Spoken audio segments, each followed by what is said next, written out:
Hey everybody, this is my 1972 280SE 4.5 and I'm happy to share it with you guys today.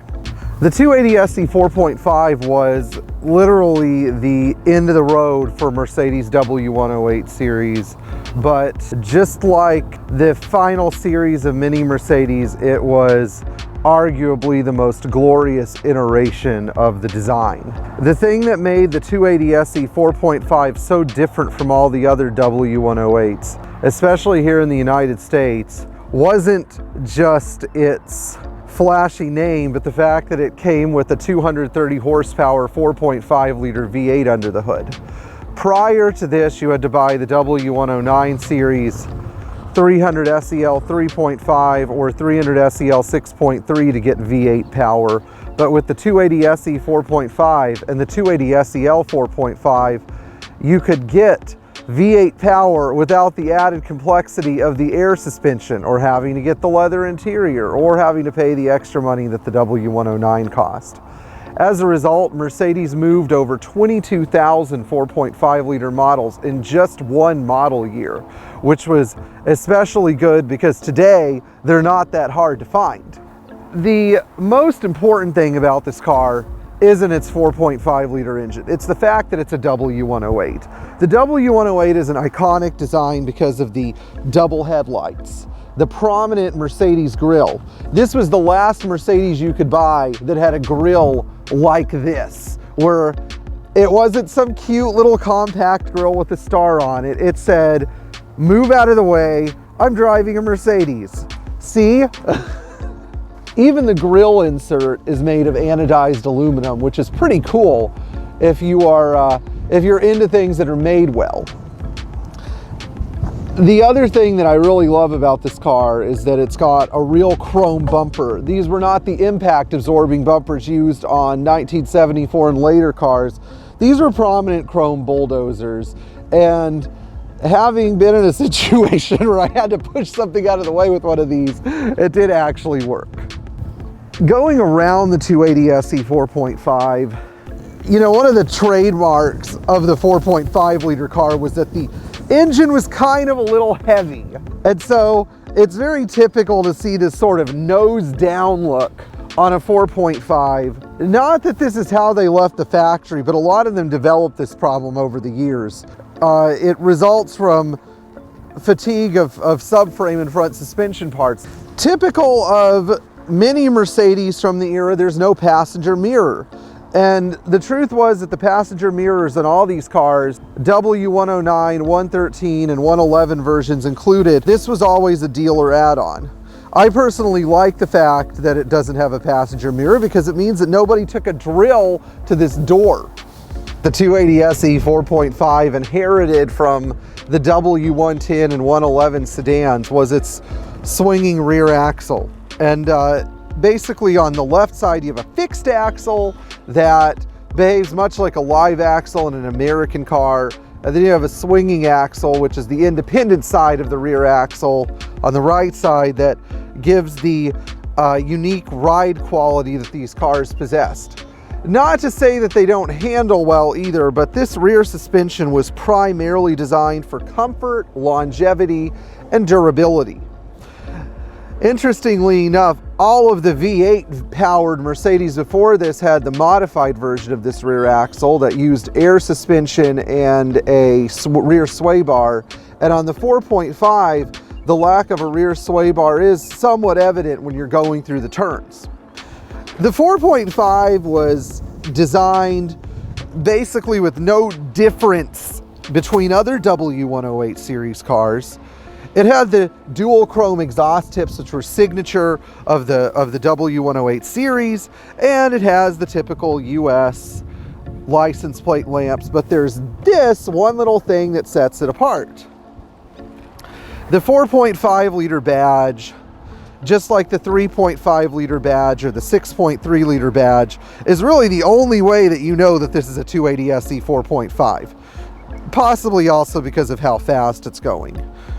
Removing one of these badges is really hard because they're actually pinned to the deck lid, unlike later Mercedes badges which were glued on. This was also one of the last Mercedes built that had a displacement modifier. In other words, the displacement of the engine was not necessarily tied to the model designation. Most 280SEs were 6 cylinders, but the 280SE 4.5 had a 4.5 liter engine.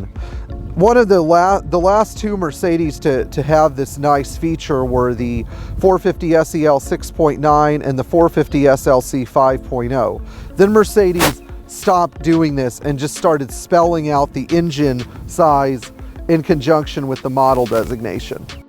The part of the car that I really enjoy looking at and seeing the most is the driver's side. The driver's treated to what I think is a very, very elegant way to enter a car. For example, there's no plastic door handle getting ready to break off in your hand. There's actually a fairly nice wide door that you can settle down in easily.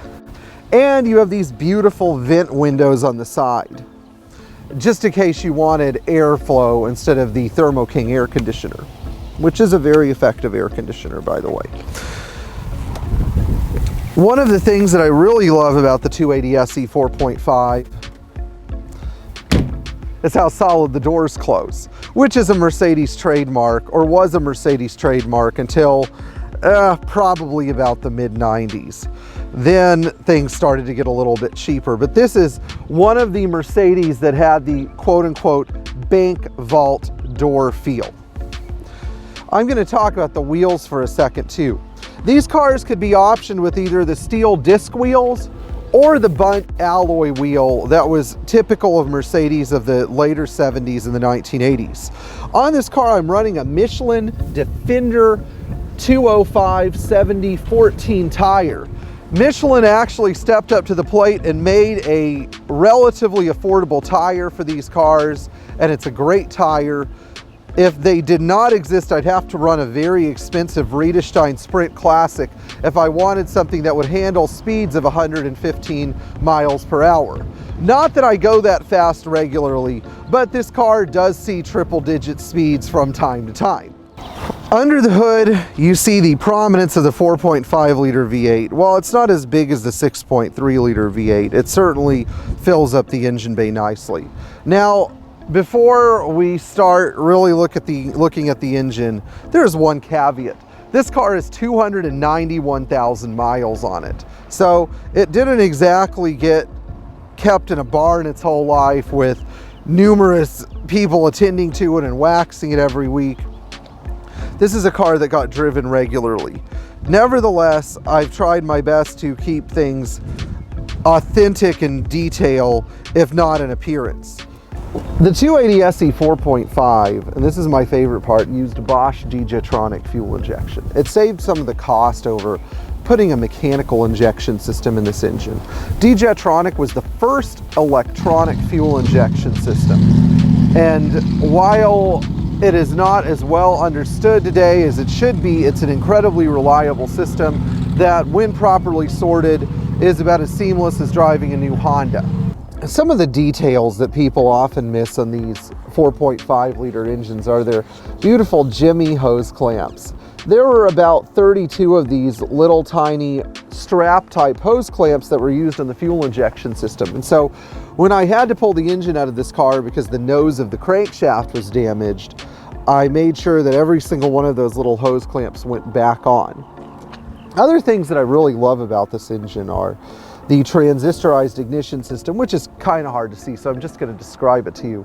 It basically was a hybrid between a fully electronic system and a points-driven system, where the points in the ignition are no longer used as a voltage transfer device, but rather used as a signaling device for the transistorized control unit that allows it to fire off the coil in timely intervals. The overhead cam solid lifter Mercedes V8s also require a valve adjustment every 10,000 miles. This sort of puts them in the category of a car that requires quite a bit of maintenance. So people who ignored this procedure were often faced with the prospect of replacing camshafts and rockers at around 50,000 miles or every 50,000 miles if they didn't adjust their valves. In 1976, Mercedes remedied this solution by installing hydraulic valve tappets on the M117 engine, but it cost them quite a bit of horsepower. So the early version of this motor with solid valve tappets is considered the most, well, we'll just say it's the most brutal, because it actually has real power all the way up to about 6,000 RPMs. Going through the rest of the car, this is the interior of a 291,000 mile Mercedes 280SE 4.5. And what you basically see here is the overwhelming 70s brownness that most Mercedes seem to have. But it's a pretty pleasant brown paired with the 268 dark green and the cognac MB-Tex. Under this dash cover is my perfect dashboard that I'm very proud of. Most of these cars actually had pretty durable dashboards compared to the later W115 series and 123 series cars. So even after years of living in the San Diego sun, this car survived well. Immediately you could tell that the Pioneer stereo and this wiper intermittent control were added.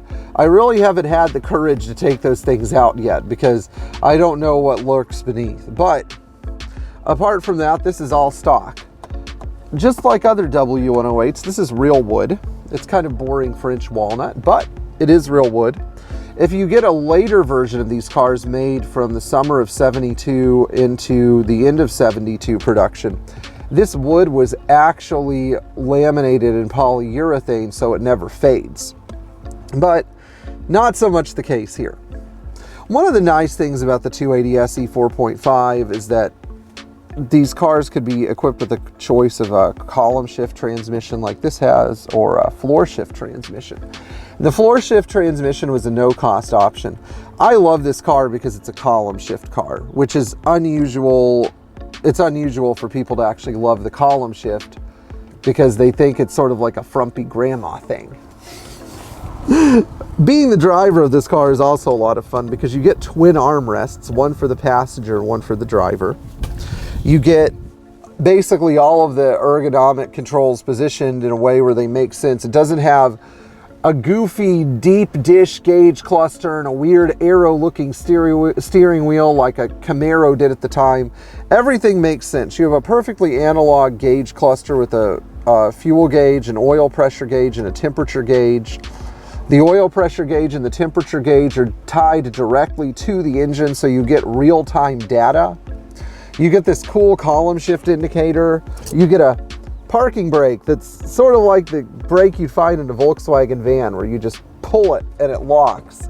And then people always ask me how these are driven. They're driven by a cable that hooks onto the steering wheel column. You get this cute little clock, which in the majority of these doesn't work. But in one of our later videos, we're going to do a tech on how to actually fix this. And you get these heater controls. One thing people don't know is that the heater fan is actually located in the top. The switch is located in the top left heater lever. And most importantly, the one thing that I really care about is the Frigiking or Thermo King air conditioning system that keeps this car pleasant to drive even on 85-degree days. Maybe not 90-degree days, but 85 for sure. All of the 280SE 4.5s came with this AC system from the factory and with power windows. One other thing that was added to this car, because they didn't always escape the 80s without some kind of intervention, is a power sunroof from the American Sunroof Corporation. Now, if it were my choice back in 1983 when Mrs. Godwin put this in the car, I don't know if I would have gotten it or not. But it's there, and unless I wanted to go through the painful expense of having the headliner removed, which is actually in pretty good shape on this thing, I can't really get rid of it. It's become a part of the car. Being a passenger in the back seat of a 280SE 4.5 is, well, I guess it's not bad. I mean, if you're my size and you need a little bit more space, then it's kind of a tight fit. But It is sort of a no-frills back seat. You get this giant armrest, and you get this car actually had the optional rear radio speakers, and you get a dome light. And that's pretty much it. This car, because it's a transition car, still uses the Kangol magnetic seat belts in the back. And up front, it uses the 2-part shoulder harness and retractable safety belt that simply clips in. But these Kangol magnetic belts are so cool because they actually just use a magnet to, let's see if we can get one. They like to hide back in the seat. So these are probably the most living seat belts that you will ever find in any car. We just like to joke about where they disappear. We say that the seat belt trolls have taken them. But they hook together like this, which is pretty interesting. And how does it work? Well, purely magnetic. See, I don't even have to use my hand to hook these together.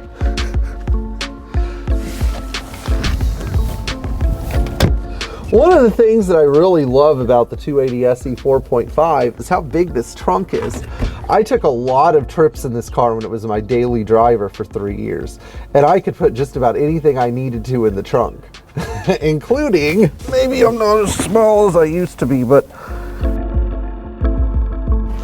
I'm very proud of my my original trunk mat that I found for this car too, because you can't buy one from Mercedes anymore. Just the sheer size of this trunk is very impressive. Below it is the fuel tank, which the fuel tank was actually designed to pop downward in the event of an accident so that it didn't explode and get compressed. It's interesting what the 280SE 4.5 means to me, especially this car. It's hard to describe how my attraction to the 4.5 works, but when I was growing up, we had a red 4.5, and my dad would drive me to school in it. I'd sit in the back seat and fasten those funny seat belts. Even though my dad told me never to fasten them because they were so delicate, I would put one on anyway.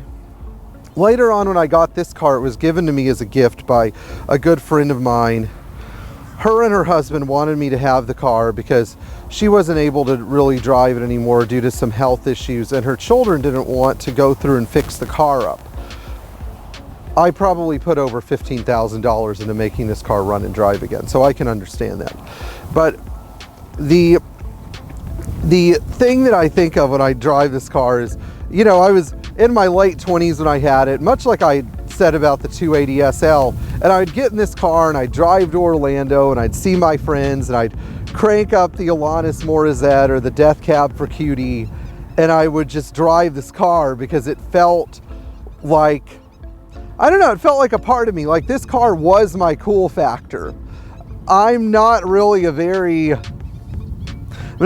kind of guy that likes a bunch of attention and likes to go out and party or do stuff like that. I think that you're really cool when your cool is understated. And this car always made me feel like a badass because I could put my foot in it and drive it really fast, or I could cruise around it and people would appreciate the car for its quality. And I think that the car said more about my personality than I could ever say about it. I always ask myself when I'm driving this car what the 280SE 4.5 means to me, what it says about me as a person. And I believe that that's why so many people love vintage Mercedes, because it builds on who they are. It adds another component to their personality. Typically somebody who owns one of these cars isn't they're just not a person who goes through life accepting whatever life throws at them. You know, they have some sort of stubborn will to stand out or be different or be a fully developed individual. And, you know, I think about those nights at 2 o'clock in the morning driving this car across State Road 520 in the middle of nowhere with the sunroof open and thinking about what it meant to have this car and what it meant to be the caretaker of this car, or how this beautiful 280SE fit into my life as a person. And really, it's not so much that these cars are transportation, it's that there's something better than just the modern appliance that one would shelve out $15,000 for. I'm not saying that it's a bad thing to have a modern car, but this is just the sort of thing that most people don't get to experience. And so why we do a channel about vintage Mercedes is because the experience that we're hoping to bring to you and share with you is an amazing experience that feels so fulfilling, especially when you work on your car yourself. And this is why I'm for all of you that have vintage Mercedes that like to work on them, because you're not just doing something to keep your car going, you're doing something to develop your skills and talents as an individual, which is something that I want to be part of for all of you. Anyway, before we sign out of this beautiful grill that captivates me every single time, I just want to say thanks to my friend Bernstine, because his donation made this video possible. And I want to say thanks to Nick and Thomas, because their work would have, without their work, there would be no video. And so we, from the Pierre Hedary's team, we just want to say thank you for tuning in and watching. If you haven't subscribed yet, please do so. And if you haven't liked our video yet, I can't think of a reason why anybody wouldn't like our videos, so go ahead and do that too. And if you have any friends that like classic Mercedes, be sure to share this with them, because this video might change their life or inspire them to get one of these awesome cars that aren't necessarily very expensive, but will definitely feel like you're driving a more expensive car and will add a hobby or a realm of pleasure to your life that you have never experienced before. So anyway, thank you and enjoy driving your classic Mercedes. I know I will.